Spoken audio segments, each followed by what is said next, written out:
Good morning everybody and welcome to Beda Fell in the Far Eastern Lake District.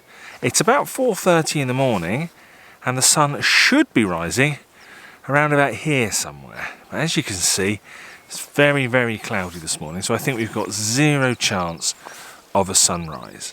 Last week we didn't have enough cloud, and this week we've got too much cloud. I think there really is no pleasing us landscape photographers. Where I am at the minute isn't actually the summit. I am about 2/3 of the way up. But because, fairly obviously, I'm not going to get a sunrise, I thought rather than dashing to the top, I'd actually take my time, and I'm glad I did, because this has been a fantastic little climb. I can't remember off the top of my head how high it is or how far it is. I'll look it up, but this is one of the lower fells. I think during the summer months when the starts are so early, I am going to restrict myself to some of the lower fells, the nursery slopes, some people call them. In a minute I'm going to crack on, try and get up to the top. I'm just going to spend a little bit of time just taking it all in, because it's really rather beautiful this morning. Before I crack on to the summit, let me just point out some of the other fells that we've got round about us. Now hopefully if you've been watching this series of videos for a while, you'll start to pick up some of the names. So let's start with Hallin Fell, which is directly behind me, and I was there a couple of weeks ago. I think I did a video about the rule of thirds. Yeah, so that's Hallin Fell there in the distance, and just in front of us here is the ridge that runs up to Beda Fell, so you can see, lovely little climb. Over that way is Sleet Fell, which is where I had that fantastic sunrise and cloud inversion a couple of weeks ago. And then over to my left is Steel Knots. I've never been up there, but the summit has the interesting name of Pikawaza. I have no idea where that comes from. If you know, comment below. I haven't actually taken any photographs yet this morning. It's still quite dark. I've just been taking it all in, as I say, surveying the lie of the land. It's beautiful this morning, absolutely lovely. But I think I'm just going to take a few more moments, and then I'm going to head up to the summit, and we'll see what we can get up there. When I come to a location for the very first time, what I'm looking for are features in the landscape that I can build a photograph around. And my eye is generally drawn towards man-made objects. I think that's why I'm doing this project, The Hand of Man, that is designed to showcase the positive impact that man has had on the Lake District landscape. And the holy grail for me is finding some interesting feature with a fantastic backdrop. And I think that is precisely what we've got here. So what I'm getting so excited about is this tiny little shelter that's sort of carved into the rock here just behind me. And then behind that you've got Place Fell, which is one of the most dominant fells that sit on the shores of Ullswater.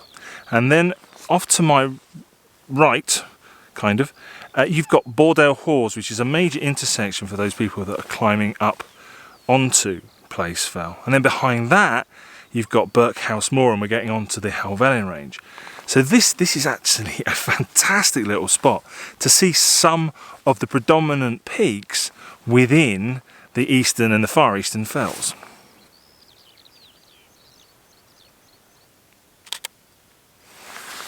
The composition I'm going for is relatively simple. So, applying the rule of thirds, we're pushing the subject, which is the shelter, off to the right hand side, and that's resting on the bottom right hand third.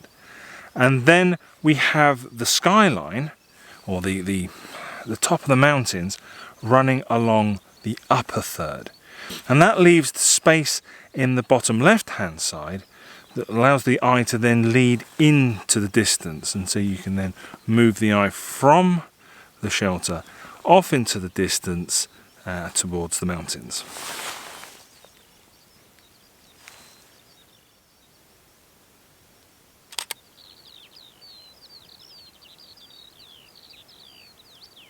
I don't have an awful lot of light to play with at the minute.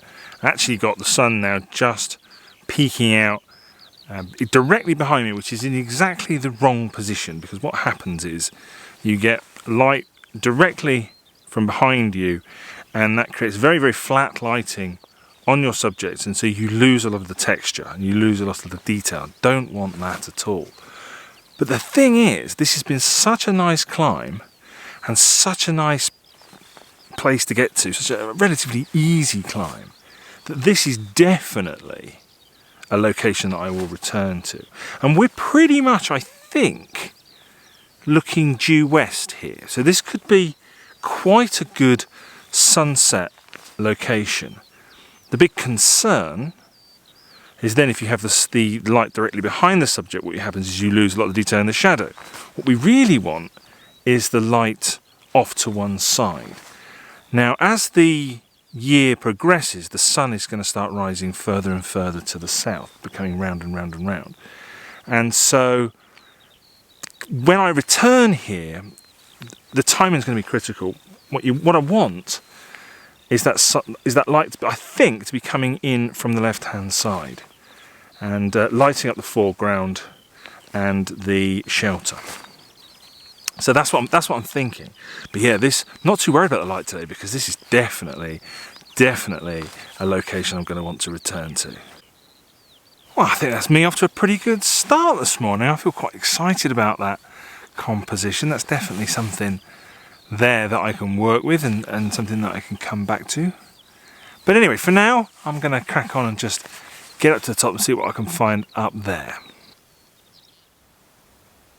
So I've made it to the top, and what a view. It's absolutely fabulous. There are views all around us, but the one that draws my eye is the view back towards Ullswater. I like it so much that I've even taken a selfie. It's been a long time since I did one of those.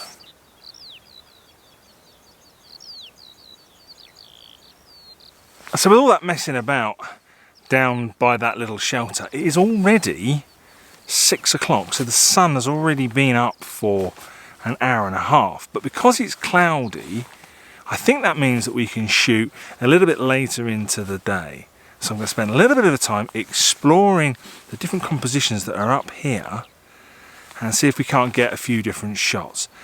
Not going to be brilliant because we don't really have the light, but we've made the effort to come up here, so we might as well try and take a few photos. And I think I'm going to start by trying to use this cairn here at the top as a bit of foreground interest for the view off back towards Ullswater.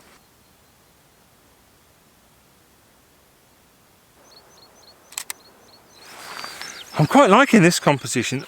Portrait orientation, obviously, because it's a bottom to top composition. So we have the cairn in the immediate foreground. It's quite interesting because most of the rocks around here are that sort of grey colour, but these are quite bright. These are quite white, so that adds a bit of contrast.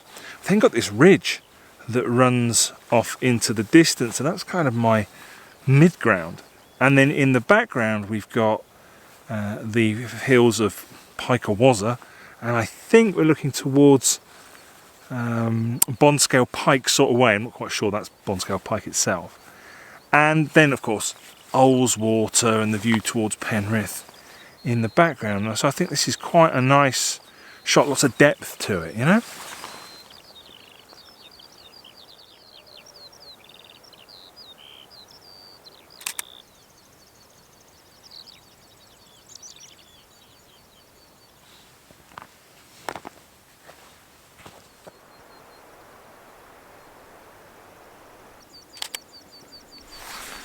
When I was up at the top, I just looked over my shoulder and I could see in the distance that the nab, which is this mound here, had some really nice light on it. So I've dropped down from the summit, trying to get a shot of it.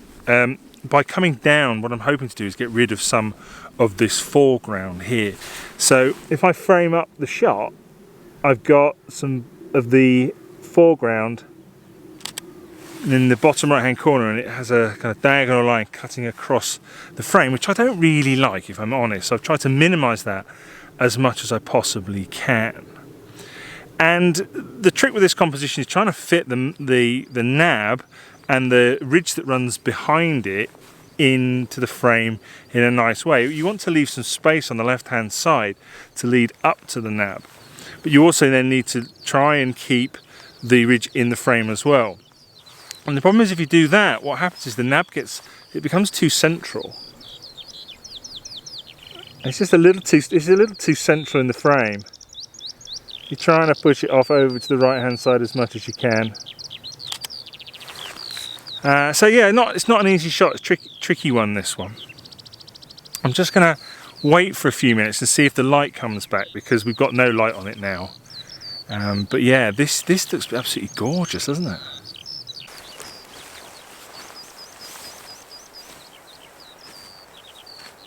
I was just looking at the OS map on my phone there for a moment. I do normally carry a paper map, but I've left it on my desk, which is not very helpful.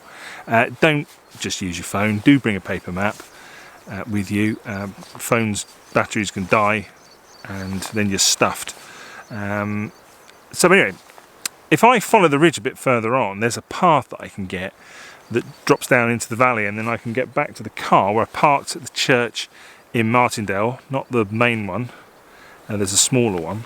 And I can just follow the bottom of the valley back to the car. So I think I'm going to do that and explore the head of the valley a little bit more. So that's what I'm going to do now. I was going to wait for the light to hit the nab, but I'm feeling impatient today. I just want to crack on, get on with it. Having just said that, the light has come back onto the front of the nab, so I'm going to grab this shot before I head off, I think.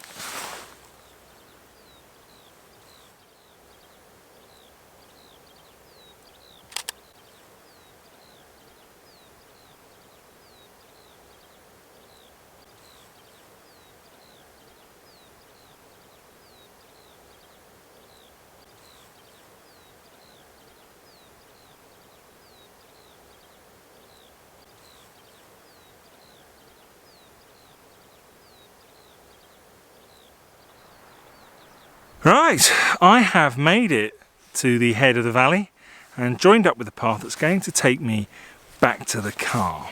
And it's fabulous here, absolutely fantastic. The head of the valley is very beautiful, but I believe that this lump here is angle tarn pikes. So you've probably seen angle tarn before. Certainly I've done videos from there, I think a lot of other YouTubers have. But rarely angle tarn pikes. And while I'm here, I mean the light's not great, but I still want to get a shot. All I need is to find some suitable foreground.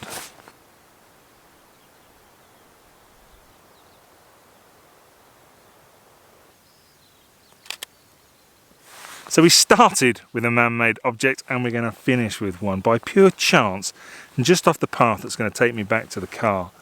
There is this old derelict building. Could be an old barn, might be another shelter. But it makes great foreground interest for a shot of the head of the valley. Now I was going to shoot in portrait orientation and just have angle tarn pikes behind it. But I've decided to go landscape orientation, and by doing that I can actually fit in the peak that's off to the left hand side, which I think is called Rest Dodd. Now there isn't any light, but I still think there's enough interest in the scene and enough contrast in the foreground to allow us to create an image that we can be reasonably proud of.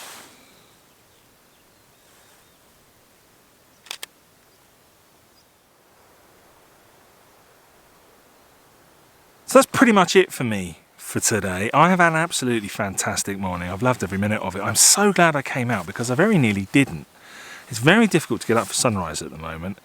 I was up at 2:30, out of the house by 3, and the weather forecast wasn't particularly good, and I nearly stayed in bed.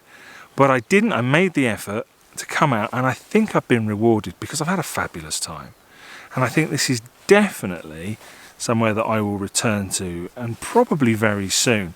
And I think this little walk up to Beda Fell and then back down via the head of the valley, I think this is something that Mrs. Sale might enjoy.